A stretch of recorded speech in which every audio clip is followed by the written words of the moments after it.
शापित कुआं। भारत में हर गांव, हर कस्बे में कुछ रहस्यमयी कहानियां आज भी प्रचलित हैं। ये कहानियां कभी सुनी सुनाई होती हैं तो कभी सच्ची घटनाओं पर आधारित होती हैं। ऐसी ही एक खौफनाक दास्तान जुड़ी है उत्तर प्रदेश के एक छोटे से गांव धर्मपुर से, जहां एक कुआं था जिसे लोग शापित कुआं कहा करते थे। इस कुएं के बारे में कहा जाता था कि जो भी इसके पास गया वो कभी लौट कर नहीं आया।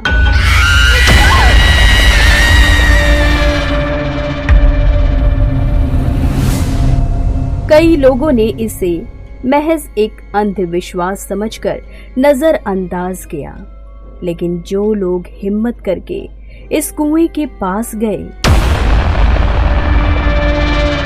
उनके साथ जो हुआ वो आज भी गांव के लोग याद करके कांप जाते हैं। ये कहानी है अजय, राहुल, मोहन और संदीप की, जिन्होंने इस कुएं की सच्चाई जानने की ठानी, लेकिन उनका ये फैसला उन्हें ऐसी भयानक हकीकत से रूबरू कराएगा जिसकी उन्होंने कभी कल्पना भी नहीं की थी। धर्मपुर गांव के बाहर पुराने पीपल के पेड़ के पास ये कुआं स्थित था।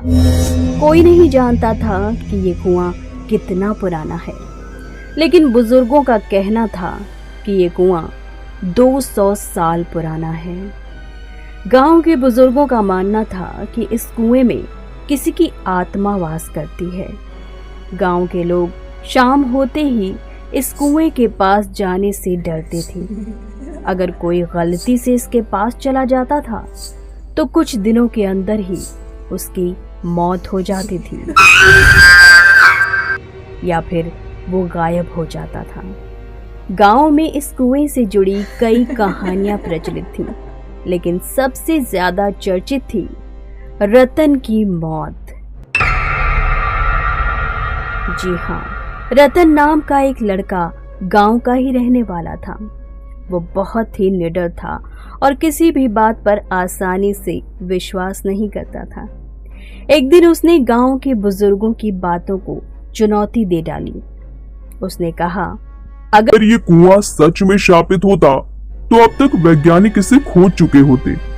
ये सब बेकार बातें हैं जो आप लोगों ने गढ़ी हैं, मुझे तो ऐसा ही लगता है। रतन ने सभी को चुनौती दी कि वो आधी रात को इस कुएं के पास जाकर दिखाएगा और इस कुएं में झांकेगा। रात के ठीक 12 बजे जब पूरा गांव सो रहा था, रतन टॉर्च लेकर कुएं के पास पहुंचा।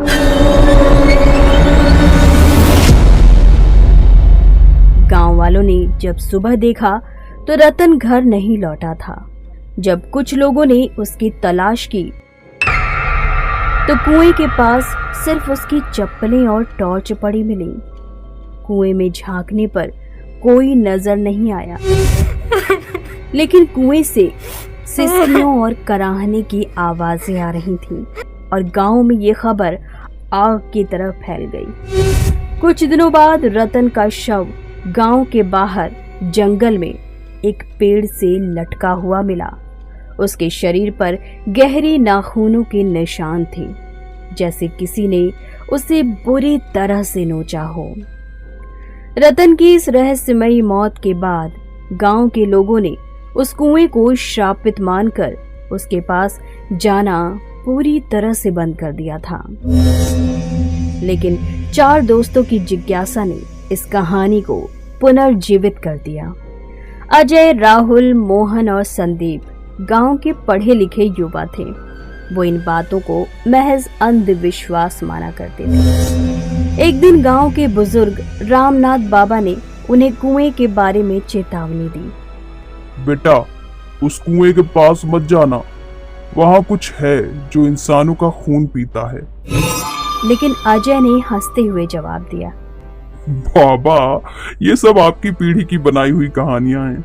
हम कल कुएं के पास जरूर जाएंगे और आपको दिखाएंगे कि वहाँ कुछ भी नहीं है। बाबा ने गंभीर आवाज में कहा। बेटा अगर तुम गए तो वापस कभी नहीं आओगे।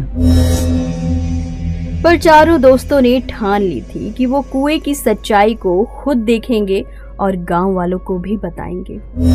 अगली रात 12 बजे चारों दोस्त टॉर्च और कैमरे लेकर कुएं की ओर बढ़े।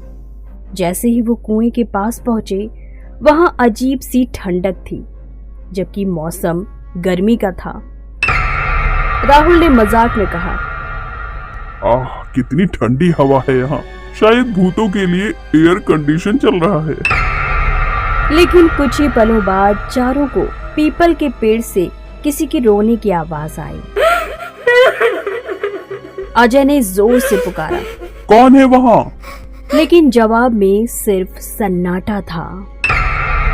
संदीप ने सबसे पहले कुएं के अंदर झांकने की हिम्मत की।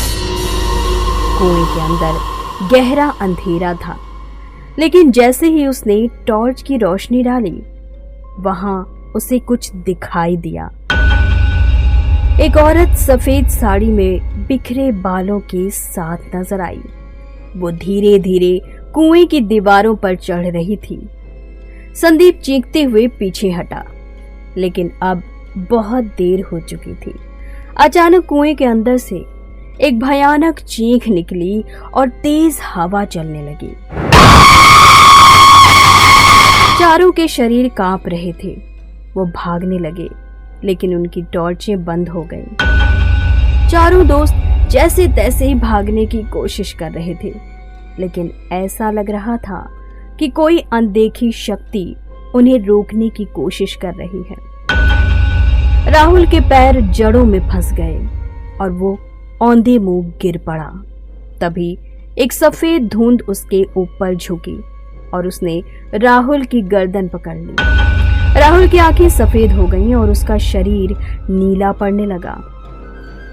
मोहन और अजय ने उसे खींचकर वहां से दूर किया और किसी तरह गांव की ओर भागे। गांव पहुंचते ही उन्होंने देखा कि राहुल बेहोश हो चुका था और उसके शरीर पर नाखूनों के गहरे निशान थे। अगली सुबह राहुल को गांव के तांत्रिक त्रिलोकी बाबा के पास ले जाया गया। बाबा ने आंखें बंद की और फिर बोले, यह आत्मा उसी स्त्री की है जिसे 200 साल पहले गांव वालों ने जिंदा कुएं में फेंक दिया था। अजय ने पूछा, लेकिन क्यों? बाबा ने बताया कि वो स्त्री एक विधवा थी जिसे गांव के कुछ लोगों ने डायन कहकर उसे मार दिया था और उस स्त्री की आत्मा बदला लेने के लिए आज भी कुएं में भटक रही है। बाबा ने कहा कि अगर आत्मा को मुक्त नहीं किया गया तो ये पूरे गांव को बर्बाद कर सकती है। एक रात पूरे गांव ने मिलकर हवन किया और मंत्रों के उच्चारण से आत्मा को मुक्त करने की कोशिश की। जैसे ही हवन का समापन हुआ, कुएं से एक भयानक चीख निकली और अचानक उस कुएं से आग की लपटें उठने लगीं। अगली सुबह जब गांव वालों ने देखा तो कुएं का पानी सुर्ख लाल हो चुका था। कुछ दिनों बाद कुएं को पूरी तरह से मिट्टी से भर दिया गया। लेकिन आज भी धर्मपुर गांव के लोग रात में उस जगह पर जाने से डरते हैं। हालांकि कुएं को बंद कर दिया गया है, लेकिन कुछ लोगों का मानना है कि आत्मा अभी भी वहीं मौजूद है और अगर कोई गलती से उस जगह जाता है तो वो फिर कभी लौटकर वापस नहीं आता।